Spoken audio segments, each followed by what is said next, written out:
Votos do servo cristão, João de Deus. Jesus amado, auxilia meu anseio de progresso.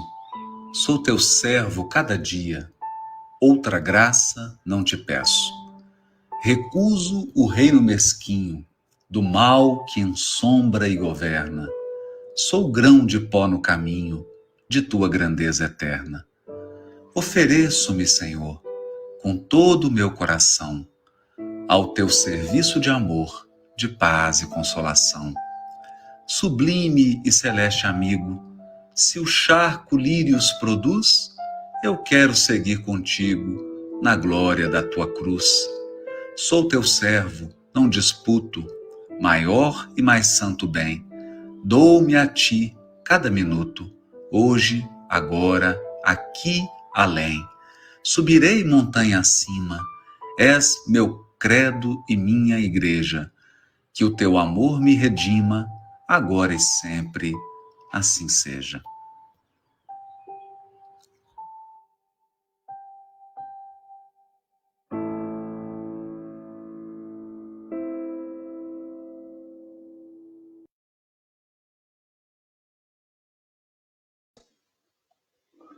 Boa noite a todos.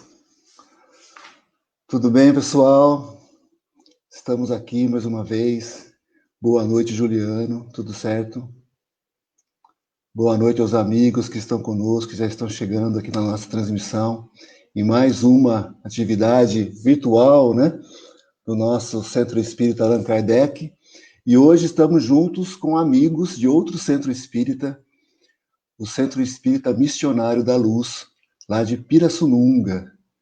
Teremos conosco o prazer e a alegria de estar juntos conosco aqui a Andréia Andreotti. Boa noite, Andréia, tudo bem? Boa noite.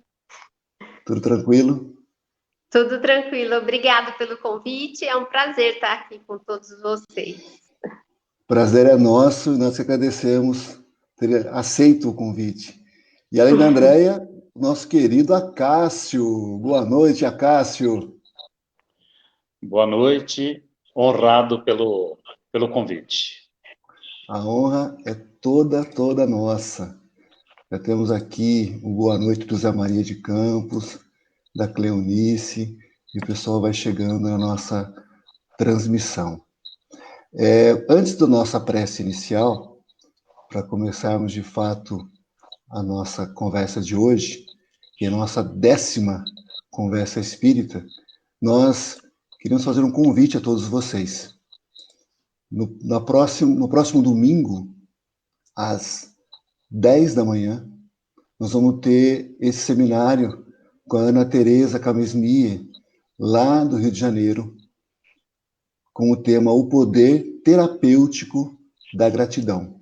Portanto, domingo agora, dia 30, 10 da manhã, Ana Teresa Camesmie, ela é muito joia, não percam. Quem conhece sabe o que eu estou dizendo, quem não conhece, passem a conhecer, que é muito interessante, e a visão que ela tem, não só da doutrina, como da área dela, que ela é psicóloga.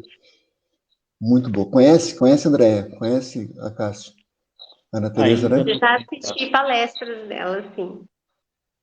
Ainda não Acho que tive umas duas. Diga, Cássio. eu ainda não tive a oportunidade de conhecê-la, mas com certeza mais uma bela intérprete da bela doutrina espírita. Sem dúvida. Sem dúvida nenhuma. Olha aqui, já temos mais amigos chegando aqui. A Lucélia, o Edu Medeiros, lá de Pirassununga. Boa noite, Edu. O Rodrigo, lá da capital Tujuguaba. Jussara Guidolin e outros que estão já aqui nos aproximando. Eu vou pedir para a Andréia, por favor, para fazer a prece inicial para a gente. Pode ser, Andréia? Claro, vamos lá. Então tá bom. Gratidão em nossos corações. Vamos vibrar o amor de Deus para conosco. E sabemos, tendo consciência da nossa responsabilidade diante da tua criação, diante desta doutrina abençoada, que elucida, e principalmente a mensagem do Mestre Jesus, através do teu Evangelho, nos sentimos gratos por poder estudar, compreender, refletir e principalmente transformar as nossas atitudes no dia a dia. Que possamos todos, com a iluminação da espiritualidade amiga que nos assiste, compreendermos um pouquinho mais desta doutrina abençoada. Que assim seja. Que assim seja. Muito obrigado. Muito bem. O nosso tema de hoje, muito interessante, é a justiça divina segundo o Espiritismo, que também seria um segundo título ou um subtítulo do livro de uma das obras básicas, né, da doutrina, O Céu e o Inferno. Então, Kardec, ele denomina o livro como O Céu e o Inferno, ou A Justiça Divina segundo o Espiritismo. Para a gente começar a conversa, eu acho que a gente tem que partir do pressuposto se existe uma justiça divina. Antes disso, temos que ter Deus, né?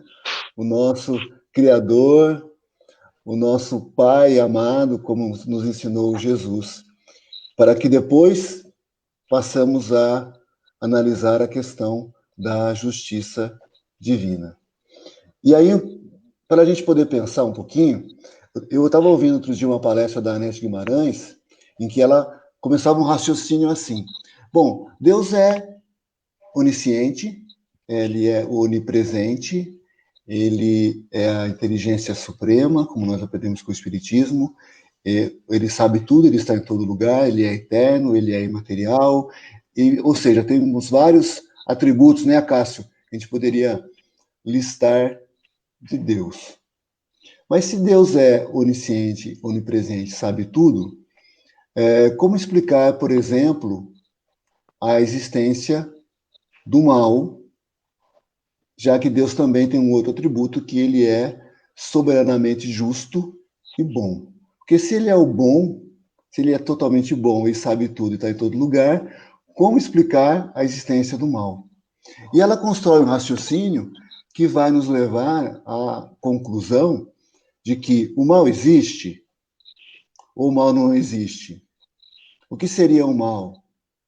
Não é? E para resumir, não ficar me alongando muito, ela vai chegar à conclusão que o mal nada mais é, não que a ausência do bem, porque se fosse ausência, o bem em algum momento não estaria presente. Se Deus é onipresente e onisciente, ele é onitudo, ele estaria em todo lugar. E se houvesse algum lugar onde o bem estivesse ausente, logicamente Deus não estaria lá, o que é, por esse raciocínio, impossível. Então, ela vai levar por uma conclusão, ela constrói um raciocínio, a Anete, que nos leva à conclusão de que Deus, aliás, que o mal é a ignorância do bem. E aí, a gente avançando nesse raciocínio e pensando na questão do bem e do mal, sendo o mal a ignorância do bem, Deus vai aplicar a sua justiça com base nesse raciocínio. E aí nós temos no livro Céu e Inferno, como bem lembrou a Cássia na nossa conversa anterior aqui, o capítulo 7, que trabalha o Código Penal da Vida Futura. A gente poderia começar por aí. O que vocês acham? Primeiro as mulheres, Acácio? Claro. Primeiro as damas? Sim. Vamos lá, né? Vamos construir esse conhecimento um pouquinho. Partindo do princípio de que todos nós somos criados simples e ignorantes, né? Partimos todos do mesmo princípio. Nós estamos cada um seguindo a tua evolução. Diante disso, nos encontramos, e isso é muito particular, porque uma das coisas que, desde que eu comecei a estudar a doutrina espírita, é uma coisa que eu já consigo fazer, é não generalizar jamais qualquer situação dentro da doutrina espírita, porque cada um de nós nos encontramos no nosso ponto evolutivo. Então, não dá para comparar, né? Não dá para a gente colocar que estamos todos certos ou errados, garantir, né, a nossa evolução ou não. Então, a gente precisa bem se prender no autoconhecimento. Até onde nós chegamos, né? Até onde eu tenho conceito dentro de mim do que é certo e o que é errado. Porque o que é certo e errado para mim não é o mesmo certo e errado para qualquer outra pessoa, né? Nós temos que ter essa visão particular de cada um de nós e, a partir disso, procurar sermos melhores. Quando a gente tem uma doutrina que elucida tanto essa questão da nossa evolução moral, né, trazida principalmente pelo Cristo, a gente precisa ter consciência. E consciência é justamente o que nós, né, temos pela frente. Então, eu acho que essa questão do bem e do mal, nós ainda não somos todos perfeitos. Então, nós não trazemos dentro de nós apenas o bem absoluto. Temos ainda muitas falhas, muitos erros, causamos ainda muito mal, do qual vamos precisar aí, né, nos corrigirmos. E a vida é isso, é um aprendizado, e quando a gente tem essa condição de refletir sobre isso, dentro de uma doutrina tão esclarecedora quanto a doutrina espírita, a gente consegue compreender, porque através dos atributos que ela traz, como a reencarnação, por exemplo, é que a gente consegue ter uma visão muito mais ampla a respeito da justiça divina, né? Perfeito. Senhora vamos Cássio, passar para o mestre. Vamos para quem sabe mais, né, Adriano? Pronto, vou ficar calado agora. Andréia, ela naturalmente ela já fez menção a uma dos pontos básicos da doutrina dos espíritos, que é a reencarnação. Realmente, sem a pluralidade das existências corpóreas, não se explicam os ensinos de Jesus na sua grandeza, na sua amplitude. O Paulo, Andréia, eu estou relendo a obra magistral, grandiosa, Memórias do Padre Germano. Eu creio que é a terceira vez que esse livro está à minha frente, e a cada releitura eu tenho visto, identificado ali ensinamentos muito grandiosos. E agora à tarde eu pensava nisso, num ponto desta grandiosa obra, Memórias do Padre Germano, quando nos seus manuscritos ele fala que toda a religião, para ser boa, ela tem que estar identificada com a razão. Sem o uso da razão, a pessoa não adentra na esfera da compreensão. fica apenas, superficialmente, muitas vezes, apenas na esfera do conhecimento de uma informação, mas não compreende.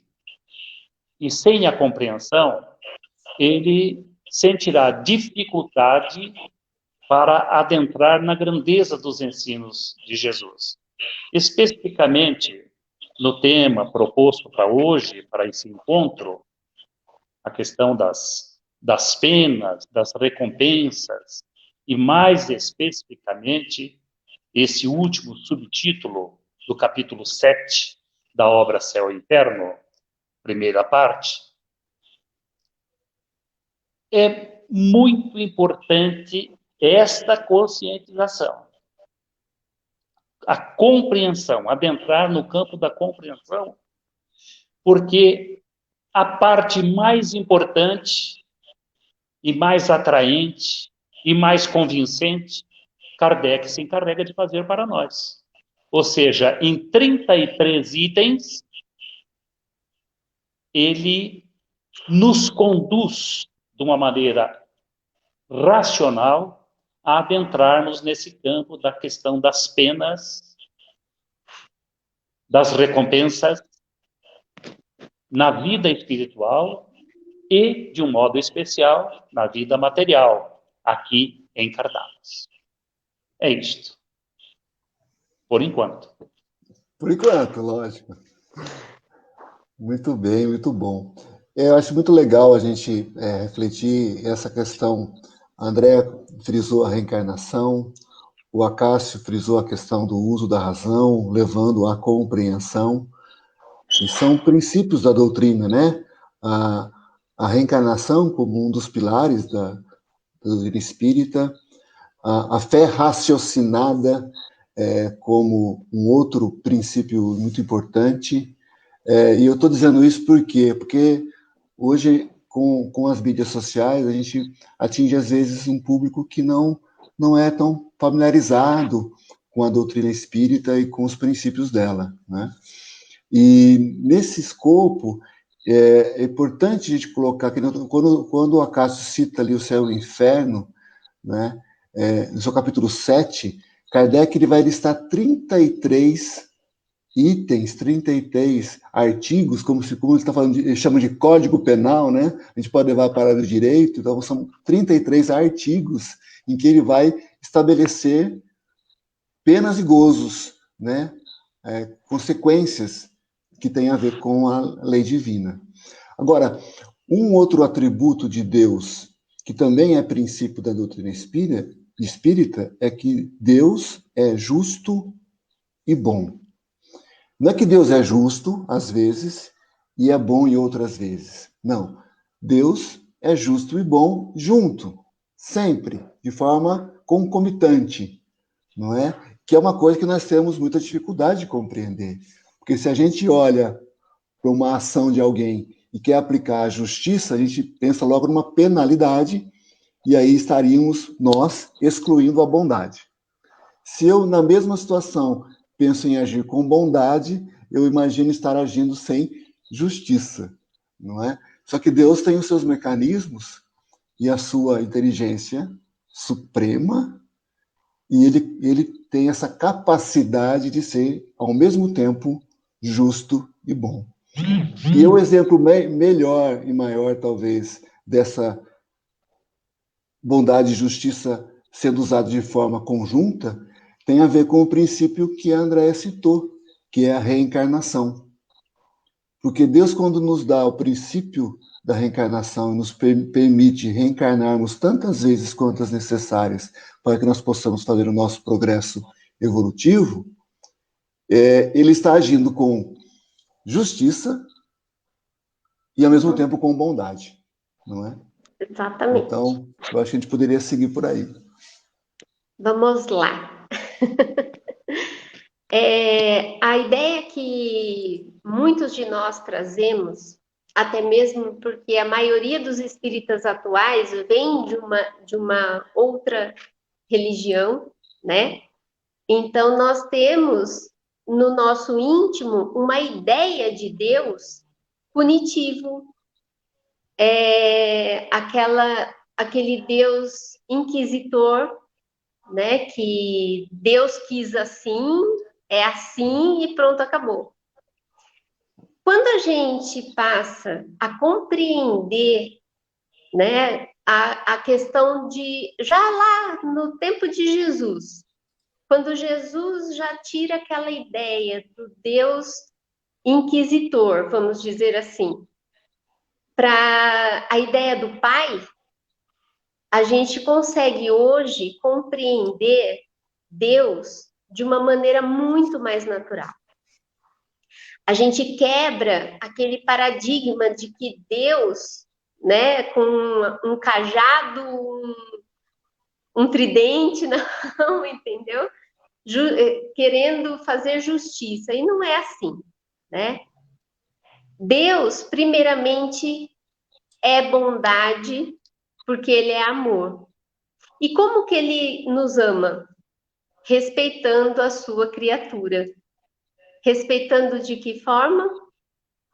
O nosso livre-arbítrio é uma das maiores provas, né, de respeito que tem o Criador para com a sua criatura. E principalmente quando a gente consegue entender um pouquinho Deus dessa maneira, a gente compreende que a responsabilidade dessa trajetória está na gente. Porque nós somos a semente, nós é que brotamos a nossa essência. Se partimos do princípio simples e ignorantes, nós estamos construindo a nossa trajetória, as nossas escolhas. Ninguém chegou e falou, ó, você vai fazer isso, pronto, acabou. Não, nós estamos em constante crescimento, em constante aprendizado. Muitas vezes, como que eu aprendo? Caindo, tropeçando, aprendendo, e aí, né, renovando, transformando as nossas atitudes, transformando o erro em acerto no futuro. Não é assim? Não é assim que a gente educa os nossos filhos? Quando ele cai e machuca o joelho, a gente ensina que ele não pode correr tanto, né, para se proteger. Nós somos assim também. Todos nós somos essas crianças ansiosas, correndo, né, muitas vezes nos perdendo aí na trajetória, justamente, e a gente tem esse tempo para esse aprendizado ocorrer. De que forma? Compreendendo que o tempo não é uma única existência, porque não daria tempo. E se a gente analisar todas essas questões que nós vemos atualmente no nosso mundo, no nosso planeta, se a gente compreender apenas como uma única existência, onde estaria a justiça divina? Não é? Porque é fácil, alguém comete algum crime contra outra pessoa, e aí passa 10 anos aí e desencarna. O que aconteceu com esse criminoso? Foi feita justiça? Não foi feito? Ele criou a consciência do mal que causou, né? Tudo isso tem o nosso tempo. E cada um tem o seu tempo. Não adianta a gente termos penas duras demais aqui na Terra se a gente não vai dar conta de cumprir, né? A principal justiça, que é a justiça divina, que é a criação da nossa consciência. Muito bem, muito bom. Diga, meu amigo. A Andrea destacou, né, mais uma vez, e ela não está destacando por acaso, né, a questão das reencarnações. Que sem a pré-existência da alma ao atual corpo, sem a continuidade desse espírito após o decesso físico, após a chamada morte, né? Mantendo a sua individualidade, ou seja, através de múltiplas experiências, é que se verifica o aprendizado, o ajuste, porque numa existência só, como destacou a Andrea, isso não é possível ser realizado. Temos essa abrangência e se verificar a ascensão moral, espiritual de cada criatura. Na prática do Evangelho, no lar, lá na minha casa, nós estamos vendo atualmente o capítulo 5 do Evangelho segundo o Espiritismo. E logo no início deste capítulo, Bem-aventurados aflitos, nós encontramos um subtítulo, logo no início, que trata da justiça das aflições. Justiça que o Paulo já destacou na abertura desse encontro. A Andrea tratou também já desse assunto e enfatizando aí a reencarnação. Então, é um ponto muito importante para entendermos um pouco mais de alcance a questão das penas e dos gozos eternos para o espírito, nem sempre bem interpretada pela cristandade em geral, em se considerando uma única existência. Então, nesses 33 itens que nós já conversamos um pouquinho sobre eles, que fazem parte do último tema do capítulo 7, da primeira parte do livro Céu e Inferno, há uma tônica ali, um ponto que deve ser destacado, que reza o seguinte: toda boa ação do espírito, não importando, primeiro, se ele está no plano espiritual ou no plano físico, e não importa a sua estatura moral e espiritual, toda ação que ele perpetrar, que ele realizar, sendo boa, ele trará fatalmente consequências, resultados bons. E toda ação não boa, que não seja edificante, trará a necessidade, uma situação de reparação disso, de conserto, de ajuste desse desvio. Assim, se cresce, se evolui e, repetindo, sem a pretensão de nos tornarmos aqui repetitivos, numa só existência corpórea, por mais longa que a pessoa tenha, isto não é possível.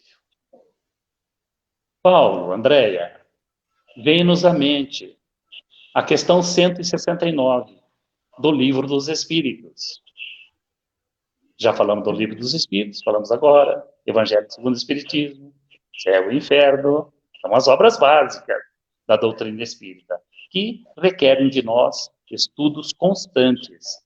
A questão 179, Kardec indaga, faz uma pergunta aparentemente, vou repetir, aparentemente simples, quase que pueril, mas não é, porque ela vai trazer para nós, por parte da alta espiritualidade, como todas as outras perguntas, as outras questões, respostas com uma abrangência muito grande.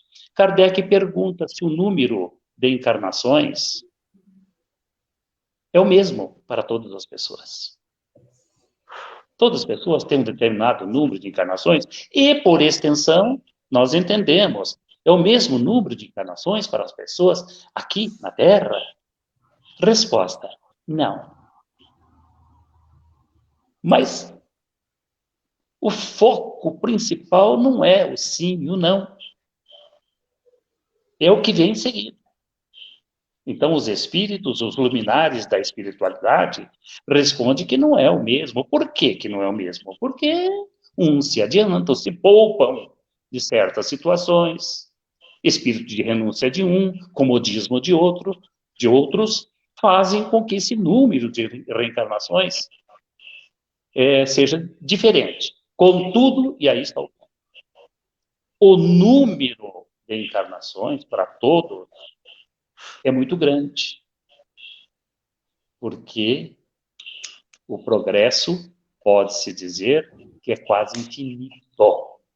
Então, quando a Andrea fala aí de apenas uma encarnação, não se explica a justiça de Deus apenas com uma existência corporal, vejam essa resposta, entre outras questões do Livro dos Espíritos, falando desse progresso quase infinito. Em outras palavras, imaginemos a necessidade nossa de galgarmos uma escada, cujo número de degraus é praticamente incontável. E nós sabemos aqui, na Terra, essa bolinha que vista lá do alto é azul, sabemos que é um planeta inferiorizado, voltado ainda à prática do mal, esse mal que o Paulo fez uma pequena introdução no início desta transmissão, ainda com essas inclinações. Então, os degraus que temos que galgar são muitos, porque eles são praticamente incontáveis. É isto, por enquanto. Por enquanto. Por hora. É muito interessante, né? E bem lembrada essa questão que o Acácio trouxe agora, com relação à quantidade de encarnações, né? Porque, de novo, é a justiça de Deus se fazendo juntamente com a bondade. Porque Deus não limita, né? Eu costumo brincar assim, né? Nós não temos, assim, um determinismo divino do tipo, olha, você tem 200 encarnações para fazer o seu progresso espiritual. Fez, deu, não deu, desce, pronto, acabou. Fica onde você estiver, pronto. Não. Nós temos essa escadaria, né?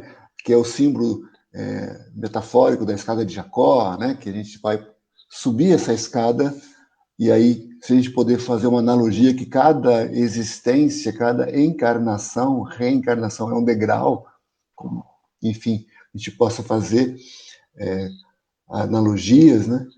Mas ela é infinita e, ao mesmo tempo, Deus nos permite esse ir e vir, esse recomeçar, né? Um dos artigos, um dos itens desses 33, né, do Código Penal da Vida Futura, é que o 16º, se não me falha a memória, ele vai falar que nós precisamos, nesse processo de acerto e erro, e quando a gente erra, a gente tem o arrependimento, depois a expiação e depois a reparação, que tem a ver também com a nossa necessidade desse amparo e misericórdia divina, mas o interesse de Deus, a vontade de Deus para conosco é que nós nos eduquemos enquanto espíritos. Então, quando a gente, por exemplo, fala de justiça, a gente logo remete à justiça nossa aqui, terrestre, humana, e que tem muito a ideia da punição, não é? E a gente pensa muito em castigo, em punição, em penas, né? Quando Deus age assim, na verdade, nada mais é do que uma educação. Em essência, Deus está querendo que nós nos corrijamos. Então, é um poder educativo. Tanto que eu gosto muito de você olhar a etimologia da palavra castigo, que vem de castigare, que é a mesma raiz da palavra castidade. Castidade, castigare.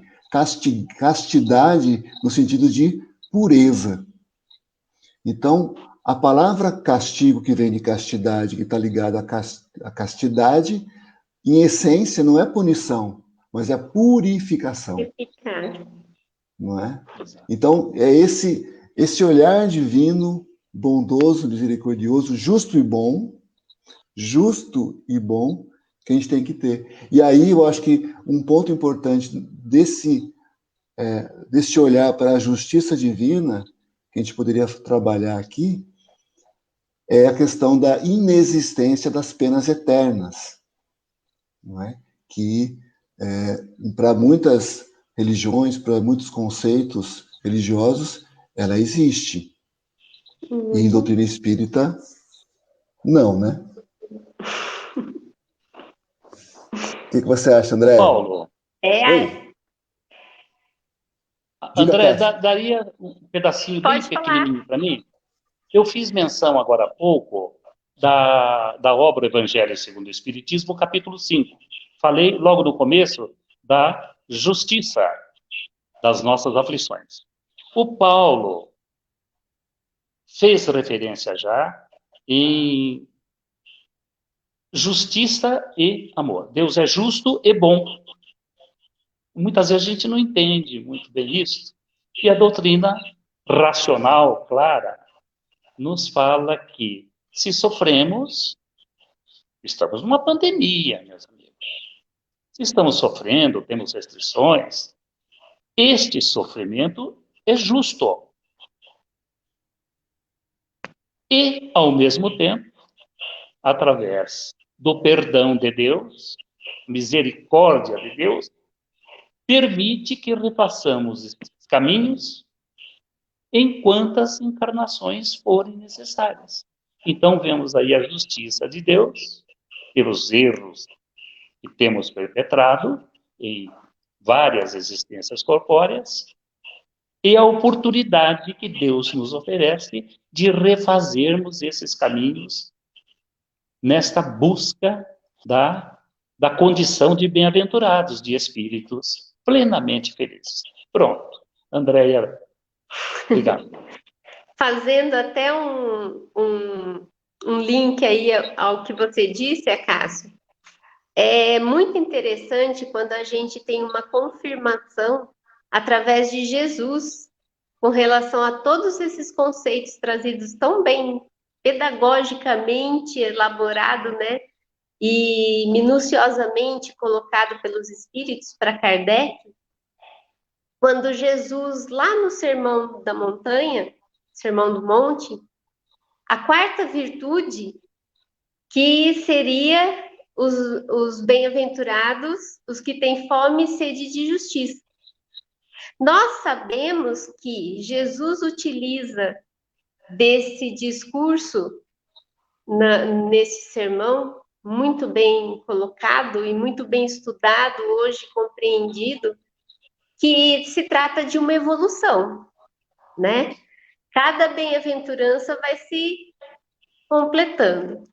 Se a quarta virtude se coloca a respeito de quem tem fome e sede de justiça, porque serão saciados, a quinta vem os misericordiosos. Não é à toa, né? Podia ter 2 no meio, 3, mas não tem.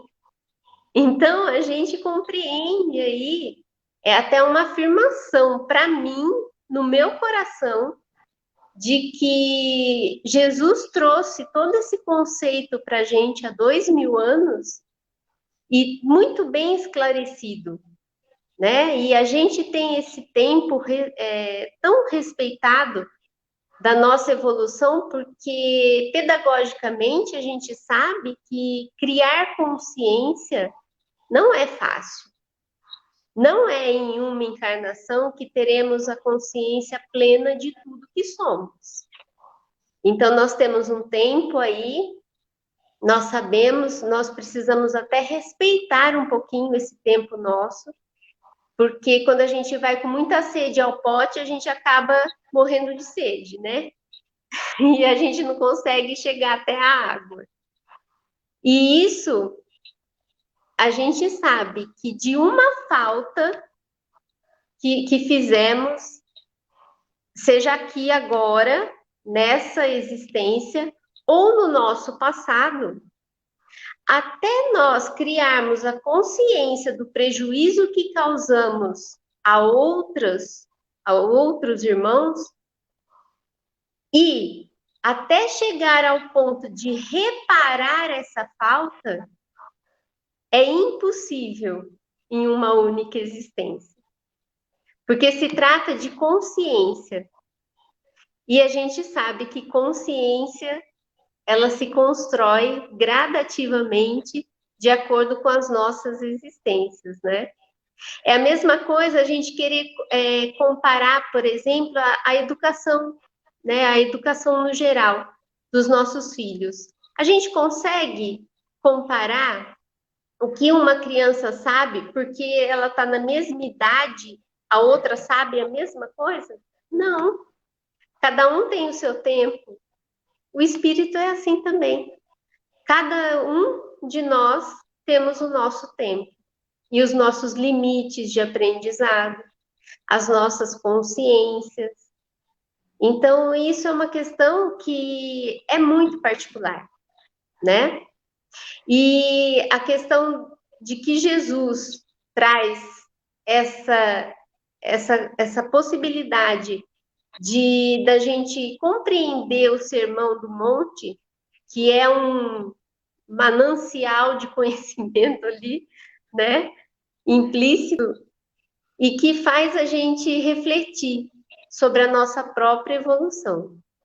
Por que de tantos, né, que sentem sede e fome de justiça, logo em seguida ele coloca os misericordiosos?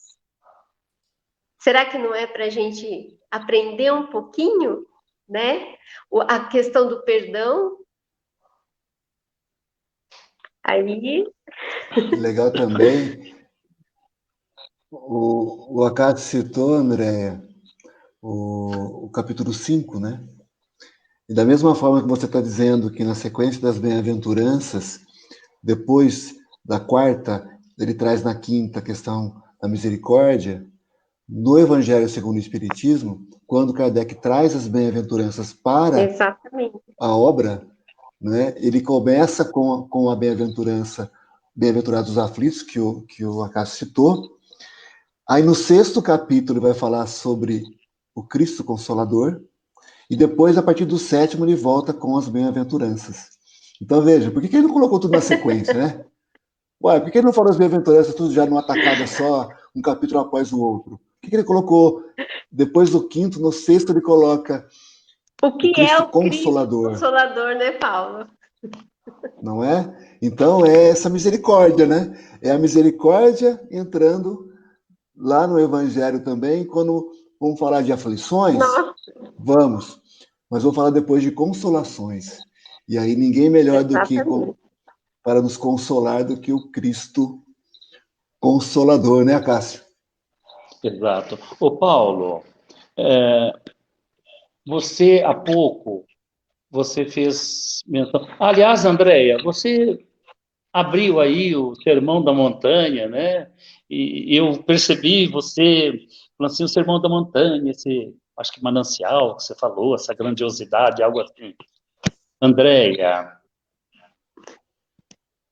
Joana de Ângeles, através da mediunidade de Divaldo, define o Sermão da Montanha, que você fez referência, o Paulo também, como o maior discurso de esperança que o mundo conhece.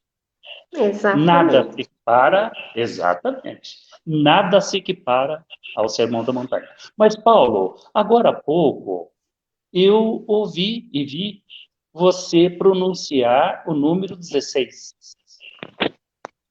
aí do Código Penal da Vida Futura. Eu acho que você está propenso a falar sobre arrependimento, expiação, reparação. É isso? Eu estou propenso a ouvir você falar sobre. Que é um gentleman, né?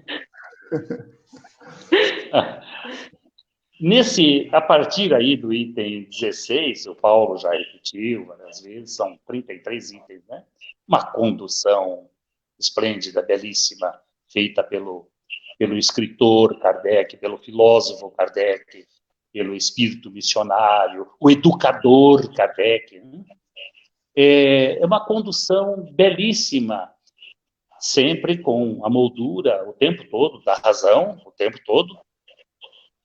E ele faz uma colocação que só o Espiritismo, isso tem 150 anos, teve a coragem, há 1,5 século, de falar que não basta só arrependimento, para que se verifique a ascensão do espírito, através de múltiplas experiências. Mas só arrepender-se não basta. Aí fica muito simples, simplório mesmo, e se explicaria, entre aspas, uma só encarnação. A pessoa se arrepende e está tudo certo. A razão diz que não é assim.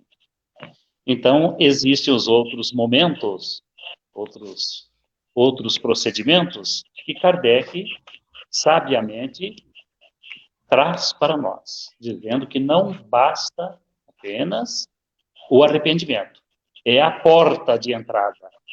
É o meio que aquilo que está demarcado, tal qual cicatrizes no corpo perispiritual, por deslizes, por afrontas, por erros perpetrados, o processo de eliminação dessas cicatrizes, ou seja, para nos liberar para a nossa ascensão espiritual, que é a nossa destinação, começa com o processo de arrependimento. Corretíssimo, mas só ele não é suficiente. Há um outro processo, que é o da expiação, ou a decantação, a purificação, a para de arestas, que é um segundo momento, e, em terceiro, aí, que grandeza a doutrina realmente é o Consolador prometido, conforme o registro de João, ali no último encontro de Jesus com seus discípulos antes de ser preso. É necessário reparar. Por quê? Se a pessoa já se arrependeu, já pagou a sua conta, muitas vezes com os tribunais terrenos, ou uma vida repleta de restrições, de renúncias, mas tem mais. Tem o processo de reparação. Eu confesso que durante algum tempo eu tive um pouquinho de dificuldade para entender isto, mas vamos amadurecendo, vamos crescendo, vamos lendo mais, ouvindo outras pessoas, palestras, por exemplo, deixa eu ver de quem que eu poderia citar, palestra de Paulo Winter, por exemplo, palestra de Andréia, por exemplo, e a gente vai juntando conhecimentos, ouvindo aqui, lendo, Kardec sempre, fazendo das obras básicas obras de cabeceira, e nós vamos entendendo melhor a nível de compreensão da necessidade de reparação. Reparar é preciso. Mas o assunto convoca naturalmente o Paulo e a Andréia para conversarem sobre isso. É muito importante, né, a gente entender esse processo, né? Como o Acácio muito bem detalhou, então eu vou juntar o que a Andréia falou do Sermão da Montanha com o que o Acácio estava dizendo, né?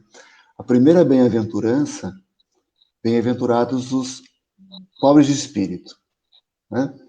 Que em essência Jesus está nos falando de humildade, né? Para que a humildade? A humildade para nós reconhecermos os nossos erros. Porque é a partir do reconhecimento do erro que eu vou poder ter o arrependimento, que é o primeiro tópico aí deste artigo 16. Arrependimento, expiação e reparação. Começa com o arrependimento. E muito bem lembrou o Acácio que, infelizmente, muitos ainda se apegam que basta o arrependimento. Eu até diria que eu ficaria muito feliz se isso fosse verdade. né? Porque estava tudo resolvido, né? Arrependeu, né? Tem até um videozinho que eu vi outro dia, a gente até usou aqui no estudo, do Porta dos Fundos, em que o sujeito ele desencarna, ele chega no plano espiritual, né? Ele é recebido, e aí a pessoa chama lá, ele está no céu, né? E a pessoa chama alguém para conduzir ele, apresentar o céu para ele. E ele fala, Adolf, vem cá. E era Hitler, Adolf Hitler. Não é? Falo, mas esse cara está aqui? Falo, ele se arrependeu. Na última hora ele se arrependeu. Tá aí minha mãe, cadê minha mãe? Não, sua mãe, infelizmente, ela... Não, a mãe era tão boa, não, mas ela tem alguns erros lá, ela cometeu alguns equívocos, e ela não se arrependeu. Então a sua mãe, infelizmente, ela não está aqui. Né? Então, uma lógica distorcida. Mas voltando, primeira bem-aventurança, pobres de espírito, humildade. Humildade para quê? Para nos reconhecermos em erro e, em nos reconhecermos em erro, nos reconhecendo em erro, começarmos esse processo de expiação e depois de reparação.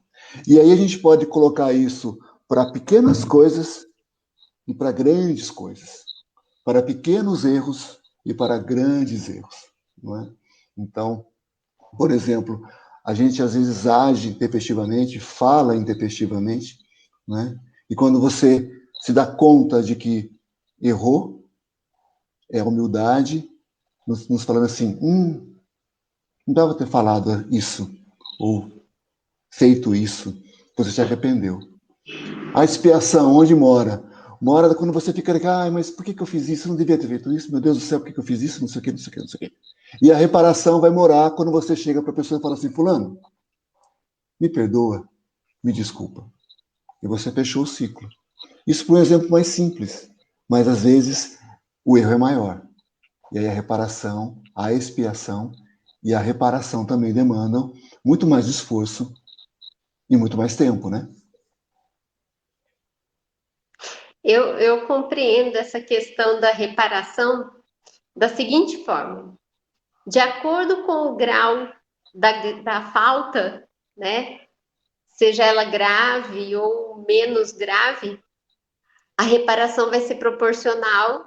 É como assim, se você tivesse tirado uma quantidade X de algo e você ter que recolocar isso na mesma questão. Não necessariamente, né, com a pessoa pela qual você faltou, né, mas sim voltar essa responsabilidade que você ficou, né, esse débito, voltar para o universo, vamos dizer assim. Porque toda falta, todo mal praticado, ele precisa ser corrigido, né? Seja em qual proporção for.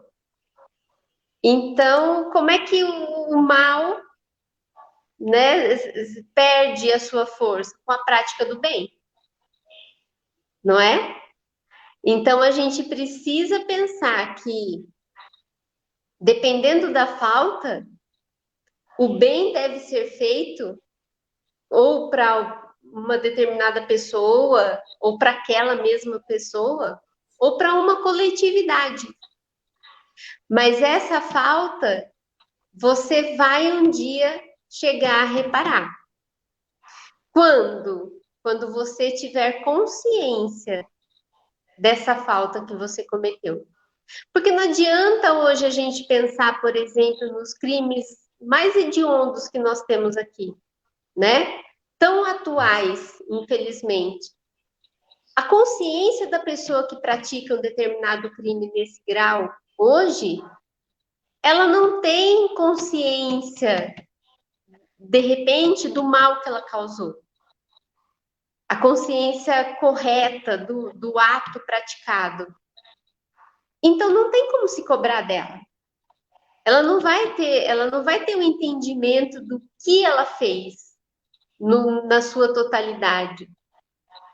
Do que gerou, o mal que gerou para as vítimas, vamos dizer assim. mas sim quando ela tiver consciência das atitudes e de como que cria essa consciência. É espiando, muitas vezes pela mesma falta, né? É sentindo na pele, muitas vezes, a mesma dor que foi causada lá atrás. Porque aí você cria uma consciência. Puxa, se eu estou passando por isso, é porque em algum momento eu criei isso para alguém. E hoje, se eu sinto e se eu me envergonho daquilo que eu fiz, que eu me arrependo do que eu fiz, eu sei que essa falta eu ainda vou precisar reparar de alguma forma. E aí que entra a possibilidade da prática do bem, né? Andréia, eu te aplaudi aqui quando você falou de a pessoa voltar-se para o bem da humanidade. Realmente, nós não temos condições de aquilatar, de avaliar com precisão as consequências de não um deslize pequeno, como Paulo deu um exemplo, mas de coisas mais graves. Então, à luz, por exemplo, das leis humanas, podemos ter sofrer uma pena aqui, mas a extensão toda, não. Por isso que salienta-se 2 pontos importantes desse esplêndido assunto, a questão da reparação, e eu vou rapidamente falar dos 2. Primeiro, esse processo de arrependimento, expiação e reparação, ele não precisa ser necessariamente como degraus, que galga um, depois galga o outro, né? Ele pode ser acelerado, né? Ele pode ser trabalhado simultaneamente, né? A pessoa trabalhando o seu próprio progresso. Por isso que nós vemos pessoas que acham tempo para fazer tudo. E está em processo de reparação, já. E essa abrangência dos deslizes que praticamos, as lágrimas que nós derramamos, que nós não sabemos. Por exemplo, com o fulano foi o problema, lá na empresa, na firma, nos negócios, em qualquer campo da atividade humana. Mas um prejuízo nós não temos condições de avaliar, por exemplo, a família dessa pessoa, os filhos, escolas, lágrimas que nós fizemos derramar nos outros. Por isso que é um processo longo e a pessoa vai estar sempre sentindo nos repolhos da alma a necessidade de reparar. Parabéns, Andréia. Obrigada. Parabéns mesmo. Parabéns aos dois, né? Vamos criando consciências, né? Sim. Aliás, Paulo, não é por acaso que a bandeira do espiritismo, o estandarte, é fora da caridade não há salvação, né? Ou seja, exatamente. Processo de reparação o tempo todo. Reparação. E muito legal também que nós temos a oportunidade dessa reparação pelo bem, né? Que a gente tem muito aquela visão de que eu tenho que sofrer para reparar, não é? Não necessariamente. Eu posso, com atos bons, com bondade, né? Aquela velha dicotomia, né? Pagar pelo amor, pagar pela dor. Pagar pelo amor é um grande negócio, né? É uma grande sacada. Quando a gente compreende aí, e não necessariamente o bem tem que se voltar exatamente para aquele com o qual eu me equivoquei, né? Porque às vezes não tem mais oportunidade, a pessoa já não está mais no meu ciclo de relacionamento, mas eu posso redirecionar esse bem. E eu reparo porque, em essência, nós devemos para nós mesmos, para a nossa consciência, né? Então, isso é importante a gente lembrar, né? E eu gosto de uma imagem, para a gente ir encerrando já, porque o nosso tempo já foi, a nossa hora aqui voou. Eu gosto muito da imagem, dessa ideia do arrependimento, da reparação, da expiação e da reparação. Quando a gente, por exemplo, está dirigindo, né? Você está numa cidade grande, e aí você pegou uma entrada errada, uma avenida errada, e andou ali 6, 7 quilômetros. Aí lá na frente você fala assim, errei. Né? É o arrependimento, errei. Você reconheceu o erro, bom, e agora? Bom, agora eu tenho que voltar. Não é o fato que você simplesmente identificou o caminho errado que você automaticamente vai estar no caminho certo. Não, você tem que fazer o caminho de volta, espiando e reparando para depois seguir de novo a sua trajetória. É trabalho. Né? Trabalho. Meus amigos, nossa hora, infelizmente, já acabou. Olha, esse assunto dá rende, hein? Muito bom, né? Gente... Muito bom, muito legal. Espero que quem esteja nos assistindo também tenham gostado. E como diria Zé Maria de Campos, que está nos assistindo aqui, ele acha muito chique, né? As suas considerações finais, por favor, Andréia e Acácio. A palavra considerações finais. Agradecimento primeiro às mulheres. Obrigada, Cássio. Bom, eu sou muito grata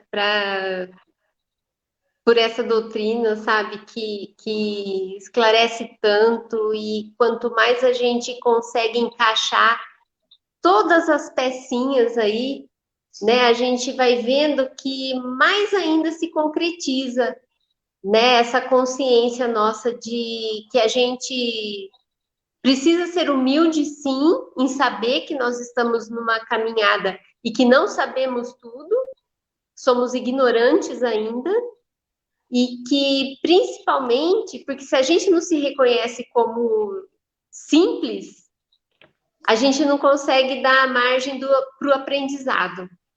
A gente se bloqueia, né? A gente já sei tudo. Então, peraí, eu não preciso mais de aprender nada, não preciso mais estudar, né? E a vida é oba-oba, não é. Nós estamos constantemente em evolução, constantemente a gente está aprendendo, é uma coisinha que acontece 5 minutos de 24 horas num dia, pode transformar aquele dia em algo assim surpreendente. Então, a gente precisa aprender a valorizar todos esses conhecimentos que a gente tem obtido, né, através de estudo, porque faz parte da nossa vida. Nós estamos aí na caminhada e que a gente possa ter outras oportunidades, né, de discutir, de conversar, porque é muito bom. Eu adorei. Obrigada e uma boa noite para todos. Paulo, as palavras da Andréia eram exatamente o que eu ia falar. Ela já falou.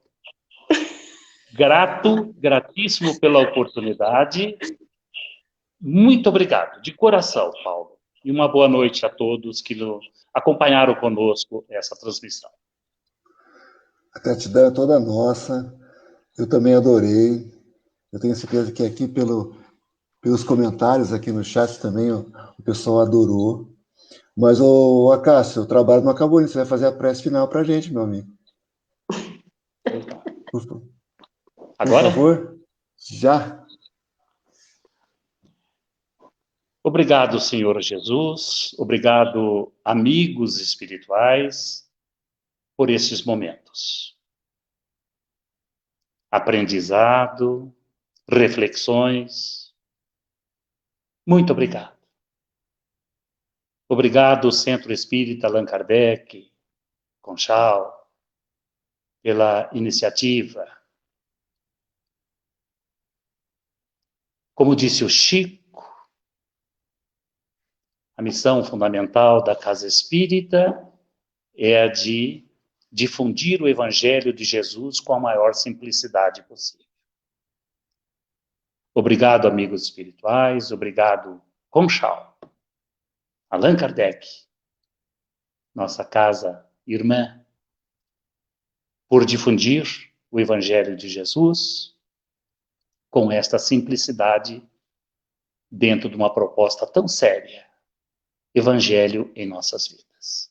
Que tenhamos todos uma boa noite, vamos refletir mais sobre o que foi aqui comentado, voltarmos mais para as obras básicas, para que se verifique realmente o crescimento em nós, na nossa belíssima trajetória de crescermos, galgarmos degraus e chegarmos um dia à condição de bem-aventurados, como cantou Jesus no Sermão da Montanha. Que assim seja.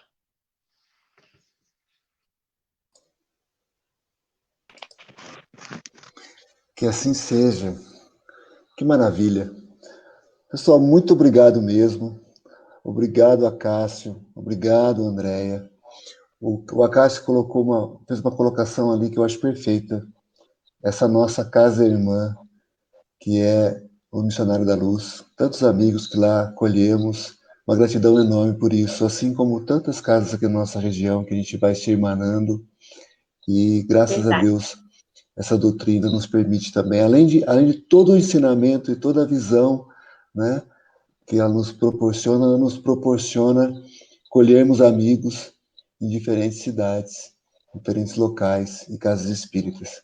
Quero agradecer aos amigos de Conchal que estão conosco neste momento, aos de Pirassununga também, que aqui os temos, Santa Cruz da Conceição, Araras, Mujimirim, Aguaí. Muito obrigado a todos. Se eu não citei alguma cidade, me desculpe, mas gratos mesmo. Quero agradecer, então, mais uma vez a vocês, a Cássio e a Andréia, que a gente possa se reunir outras vezes, como vocês disseram. E obrigado também ao Juliano, pela nossa interpretação em Libras. Nosso companheiro aqui, né, Juliano? Pessoal, boa noite. Dê o boa noite de vocês, Andréia, Cássio. Boa noite. Até mais. Um beijo a todos. Fiquem com Deus. Beijo. Tudo de bom.